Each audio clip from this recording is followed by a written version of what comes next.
Mahirap maging successful, pero ang totoo, posible naman ito. Gandang araw po, ako po si RP ng Gym Depot. So, doon sa experience ko, sa pagbablog ko, ang daming mga nagko-comment ako, marami akong comment na nakikita na nagbabanggit nga na madali lang daw para sa akin ang magsalita kasi successful na ako, malaki na ako. Kasi sinishare ko yung mga natutunan ko ba along the way, hindi lang sa business, pati sa buhay. So, doon sa mga na-share ko, hindi lang naman kasi yung success yung proud ako na naituturo o na-share sa inyo, kundi pati yung mga failures ko. Bakit? Una, yung failures ko, importante na makita nyo din kasi pwede mong kapulutan kasi to. Huwag mo nang gayahin. Di ba? So, yung failure na yan, gusto ko rin may share sa inyo na hindi ako invincible. Di ba?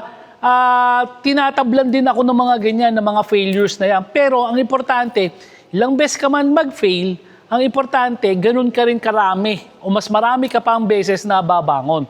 Ako, sa totoo lang, sabi ko nga, noong nag-umpisa ako, napakalit lang. Pakita ko natin uli yung gym business natin. So, nagsimula ako sa 30 square meters na gym lang sa garahe ko. Sino ba mag-aakala na balang araw makakapagpatayo ako ng kauna-unang gym warehouse sa Pilipinas, yung The Gym Republic Cavite City, pakita natin. Tapos nasundan ng The Gym Republic Tarlac City, tsaka The Gym Republic Lipa City. So lahat ng to, tagwa 1,000 square meters.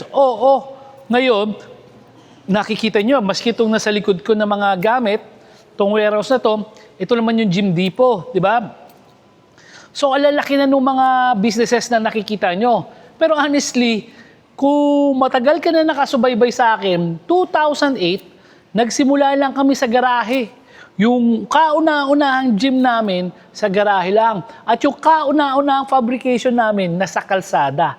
Literal na nasa kalsada kami. Kasi yung bahay namin, one way yon. So, kahit pa paano, napayagan kami mag-fabricate. Yung mga tao ko noon, parang 2 tao lang noon. Nagsimula ako sa 2 tao lang na nagwe-welding. So, gano'n kami kaliit. At hindi ako bago sa mga pagsubok. So, along the way, isipin nyo, kung nagsimula ako ng 2 tao lang sa negosyo ko na yun, sa fabrication, sa Gym Depot. Tapos ngayon, nasa mahigit 30 ng katao. So, naging successful tayo. Pwede ko na sabihin yung sarili ko na successful. Pero, again, hindi siya ganun kadali bago mo narating Ito yung isi-share ko sa inyo, papaano ko naman narating yun. So, na-realize ko kasi, mahirapan talaga na iisa ang source of income mo. So, bihirang tao, yung mayaman, na iisa lang yung source of income. Pinakamadali, pinaka-practical talaga magkaroon ka ng multiple sources of income. Which is, yun yung natutunan ko. So, bukod dito sa Gym Depot, meron tayong Gym Republic. Si Gym Republic may 3 ng branches. Cavite, Tarlac, Lipa. Si Gym Depot may 2 branches sa Cavite tsaka sa Talisay City, Cebu. So yung daan-daan na expansion na yun yung nagpapalaki doon sa kumpanya. Kaya sa umpisa, parang yun ang sabi ko, snowball effect, di ba? Yung snowball effect, maliit lang siya, yung snow. Tapos habang gumugulong siya ng gumugulong, palayo ng palayo, lumalaki siya. Pero sa unang mga gulong niya, hindi pa siya ganun kalaki. Ganun din naman kami. Ganun din ang gusto ko i-share na pag minsan kasi, ina-idolize natin yung mga taong nakikita natin na nagiging successful na, di ba? Pero walang shortcut kasi doon. Hindi dapat natin tignan lang, gusto ko maging successful talaga kagad. Kaya meron dyan mga mapapanood ka sa TikTok, sa Reels, sa YouTube, na nagfe-flex sila ng mga ng mga assets kuno nila, yung mga ari-arian nila. Pero itong mga taon to, usually ito yung mga hindi pa talaga nare-reach yung financial freedom. Mas ginugusto nila na ipagyabang, ipag-flex yung kanilang mga kung ano meron sila para hangaan sila ng ibang tao. Hindi, yung iba dyan, hindi nila kaya daanan yung normal na proseso. Kaya gusto nila, mayaman na kaagad ako. di ba? Pero yung totoong mayaman, hindi po ganoon. Hindi para i-flex yung mga na-achieve niya, mga kayamanan niya, kundi para paikot-ikutin pa. Kagaya ko, marami nga nakapansin sa akin, ilang beses na yan, ilang taon na namin nagko-comment sa akin na yung mga damit ko, paulit-ulit, okay lang yun. Kasi hindi ko naman kailangan i-impress yung ibang tao. Ako, as long as araw-araw, yung damit na ginagamit ko, alam ko bagong laba, so okay lang yun. Tapos yung sasakyan ko ngayon, dati, kumbaga pride ko na sasakyan, meron akong pickup Strada, Mitsubishi Strada, ganda nung ko na yun. Sinetapan ko yun, may mga mags, ang gaganda. Pero it turned out, pala yun, liability yun. So, nawala na sa akin yung pickup na yan. Ngayon, ang pinalit ko ngayon, kotse na lang. Yung kotse ko na meron ako ngayon, magugulat ka, Mitsubishi Mirage na pinaka-basic model. Yung walang alarm, walang automatic na lock. Talaga kasi pinaka-basic ba, yun yung modelo na meron ako ngayon. Pero meron din ako yung Photon na van na ginagamit natin pa-deliver na pagkakagaya niyan, gumala kami magbabarkada last New Year, gamit namin yung Photon na yon. Yung Photon na yan, kinakarga natin ng mga gym equipment, tinatanggal natin yung mga upuan. Pero pagka may gamit na personal or pang pamilya, kinakabit ko yung upuan. So pwede rin siyang pang family use. So yun yung kagandahan ngayon nung mindset ko. Nagiging practical na ako. Hindi ko na kailangan i-impress yung mga tao na wala namang ambag sa paghihirap ko. So ako ngayon, satisfied na ako. Yung kotse ko, nakakarating ako from point A to point B.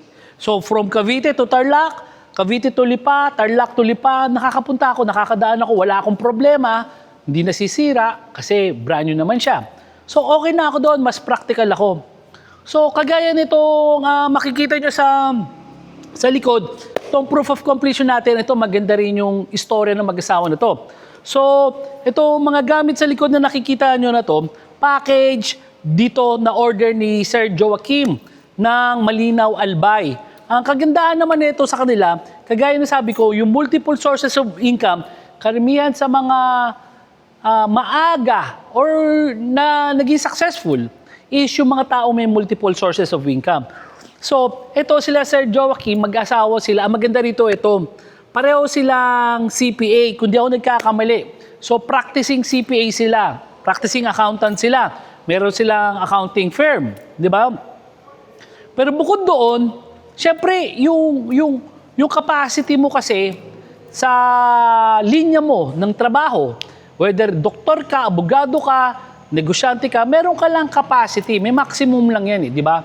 Hindi mo pa pwedeng kainin lahat. Otherwise, yung katawan mo yung magsasuffer dyan eh. Okay. So, ito ngayon, ang ginawa nila Sir Joaquim, nagtayo sila ng sarili nilang gym business. Pero ito yung maganda doon.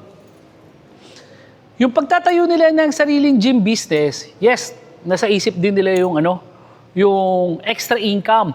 Pero ang ultimate talaga na purpose nila para dito is health.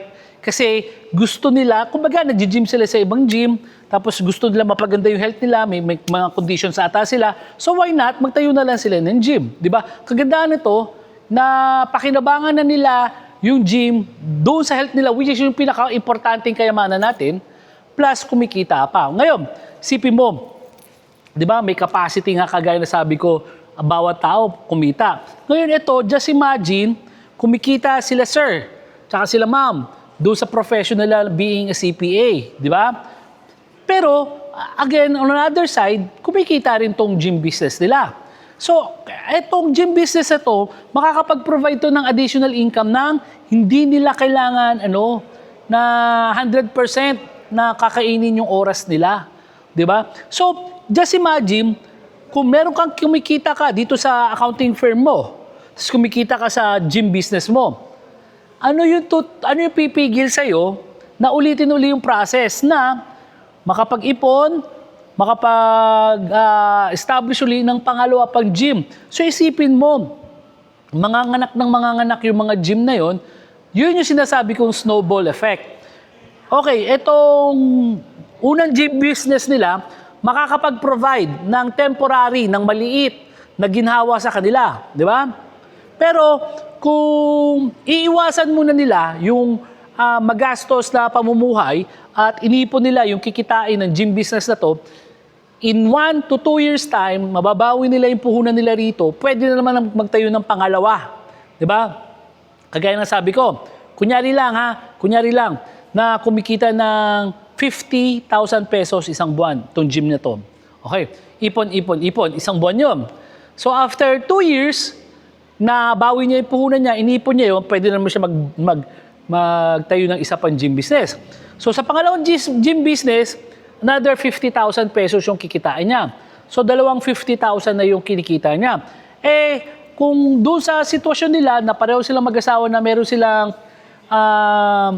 accounting firm, baka doon pala sa kita ng accounting firm nila, buhay na sila. So itong gym business nila, itong sideline na gym business nila, pwede ito yung maging source ng yung asset multiplier nila.